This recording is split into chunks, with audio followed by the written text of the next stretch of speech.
बहुत लोग ऐसे होते हैं जो कि कुछ करना तो चाहते हैं, लेकिन वो सोचते हैं अरे छोड़ो, आज क्या करेंगे, कल से शुरू करेंगे। फिर कल भी आ जाता है और फिर बोलते हैं चलो कोई बात नहीं, आज का समय भी छोड़ देते हैं, फिर से कल से शुरू करेंगे।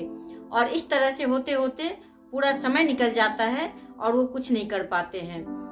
आप भी अगर ऐसा ही कर रहे हैं तो देखिए, समय तो बहुत कम है और फिर ये जो समय बीत जाता है ये फिर आता नहीं। समय है ये बहुत कीमती है।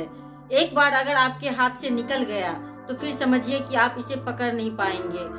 जो समय बीत गया है वो आपके हाथ में आना नहीं है और जो समय अभी आया नहीं है वो भी आपके हाथ में नहीं है। तो आपके हाथ में क्या है? केवल आज का समय है।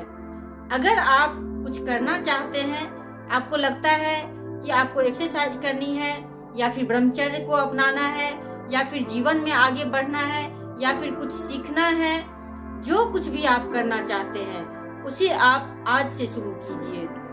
जब आप आज से शुरू करते हैं तो फिर देखिए कि उसे आप धीरे धीरे करते करते ही बहुत आगे पहुंच जाते हैं।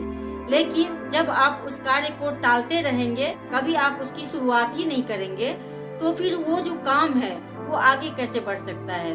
फिर तो आप हर दिन एक नया नया बहाना बना लेंगे कि चलो आज नहीं तो कल कर लेंगे, कल नहीं तो परसों कर लेंगे, और फिर इस तरह से आप कर नहीं पाते हैं।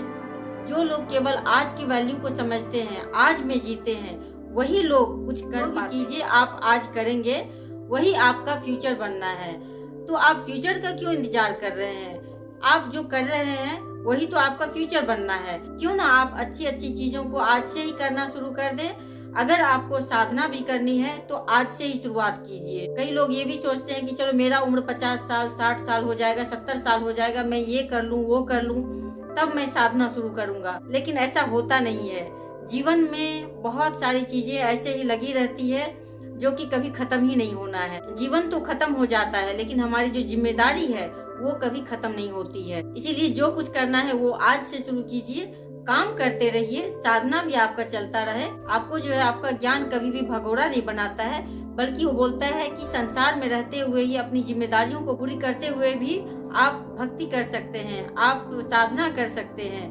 तो इस तरह से आप आज के समय को समझिए और उसकी वैल्यू कीजिए और आज से ही जो कुछ करना चाहते हैं उसकी शुरुआत कीजिए।